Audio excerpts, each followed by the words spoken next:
चालू बहू। कमलेश और उर्मिला जी के दो बेटे थे। बड़े बेटे का नाम था अंशुल और छोटे बेटे का नाम प्रदीप। दोनों की शादी हो चुकी थी। अंशुल की पत्नी सीमा और प्रदीप की पत्नी काव्या थी। बड़े बेटे अंशुल की पत्नी सीमा सीधे सादी स्वभाव की, वहीं दूसरी तरफ प्रदीप की पत्नी बड़े ही चालू स्वभाव की। मम्मी जी, मैंने किचन का सारा काम कर दिया है, नाश्ता बन गया है, आपको जब भी खाना हो मुझे बता देना। ठीक है बहू, थोड़ी देर के बाद मैं तुम्हें बताती हूँ। तभी काव्या रसोई में पहुंचती है और वहां पर नाश्ता देखती है। अरे क्या बात है, जिठानी जी ने तो अच्छा खासा ब्रेकफास्ट बनाकर रखा हुआ है। जल्दी से अपना टिफिन पैक कर लेती हूँ, ऑफिस जाकर मजे से खाऊंगी। काव्या अपने टिफिन में खूब सारा ब्रेकफास्ट पैक कर लेती है, अपने लिए भी और अपनी ऑफिस की सहेली के लिए भी। अरे काव्या चलो, तुम्हारा ऑफिस का टाइम हो गया है, मैं तुम्हें रास्ते में छोड़ दूंगा। हाँ हाँ चलिए, मैं तैयार हूँ। थोड़ी देर के बाद, सीमा बहू मेरे लिए नाश्ता ले आओ। अरे मैंने तो इतना सारा ब्रेकफास्ट बनाकर रखा था, कहाँ चला गया? अभी तक तो किसी ने खाया भी नहीं है।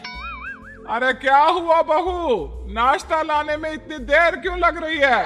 मम्मी जी, मैंने नाश्ता बनाया तो था, लेकिन पता नहीं कहाँ चला गया। किचन में तो कुछ भी नहीं है। ये कैसी बात कर रही हो तुम? नाश्ता कहाँ चला जाएगा? मुझे तो लगता है तुम मुझे पागल बना रही हो। तुम्हारा काम करने का मन नहीं है ना?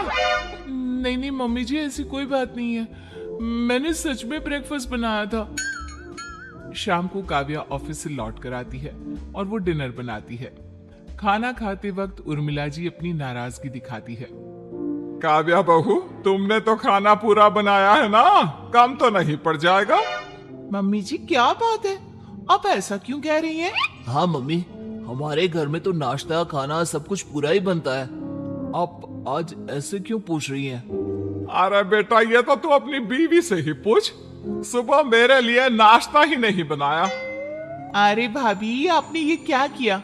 मम्मी जी के लिए ब्रेकफास्ट क्यों नहीं बनाया? नहीं नहीं, ऐसी कोई बात नहीं है, ब्रेकफास्ट बनाया था मैंने, लेकिन पता नहीं कहाँ चला गया।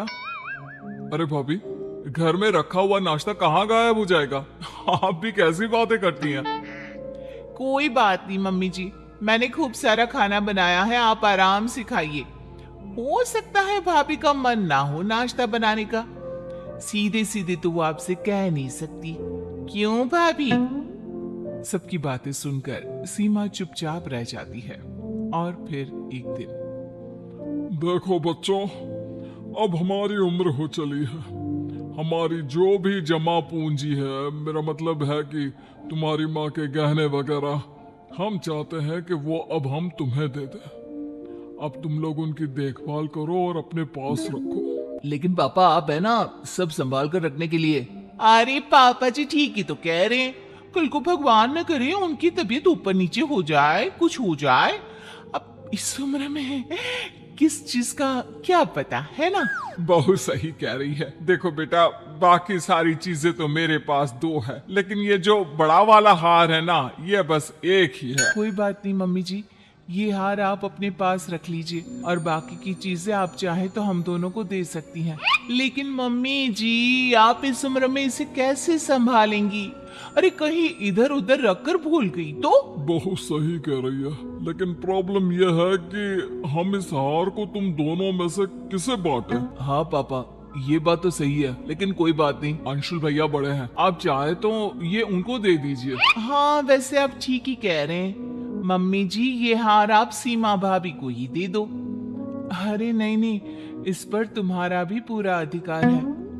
पूरे परिवार में किसी को समझ में नहीं आता कि उस हार को दोनों बहुओं में किस तरह बांटा जाए। काव्या हार को पूरी तरह से अपने पास रखना चाहती थी, इसीलिए एक दिन मौका देखकर वो उर्मिला जी के पास पहुंच गई। मम्मी जी, मेरे मायके में ना शादी है, तो मुझे वो आपका बड़ा वाला हार चाहिए था। अरे हाँ हाँ, क्यों नहीं बहू, ले जाओ ले जाओ, तुम्हारे काम नहीं आएगा तो किसके आएगा, लेकिन थोड़ा संभाल कर रखना। हाँ बेटा। काव्या उस हार को लेकर अपने मायके चली जाती है और जब वो शादी से लौट कर आती है तो बुरी तरह से रोते और चिल्लाते हुए वापस आती है। ये देखकर सब लोग डर जाते हैं। क्या हुआ काव्या, तुम इतना रो क्यों रही हो? सब ठीक तो है ना काव्या?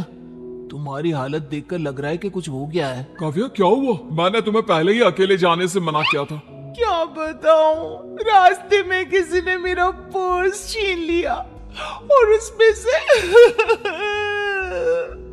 मम्मी जी का बड़ा वाला जो हार था ना। आप सब प्लीज मुझे माफ कर दीजिए। हे भगवान, ये सब क्या हो गया? वो हार तो बहुत महंगा था। मम्मी जी मुझे माफ कर दो, चोर ने मेरी गर्दन पर चाकू रख दिया था।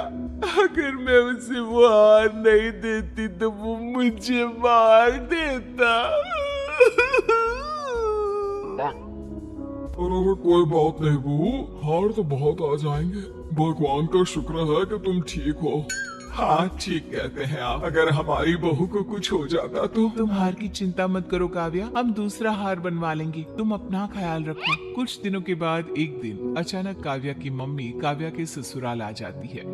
उस वक्त काव्या अपने ऑफिस में थी। कैसी हैं समधन जी? बहुत दिन हो गए, सोचा आपसे मिलकर आती हूँ। अरे बहुत अच्छा किया। और बताइए सब ठीक है ना? हाँ जी सब ठीक है। ये काव्या ना एक पैकेट मुझे दे गई थी जब शादी में आई थी। पहले तो मुझे पता ही नहीं था इसमें क्या है, लेकिन जब खोलकर देखा तो कुछ कीमती सामान था, इसलिए सोचा सही समय पर उसे वापस दे देती हूँ।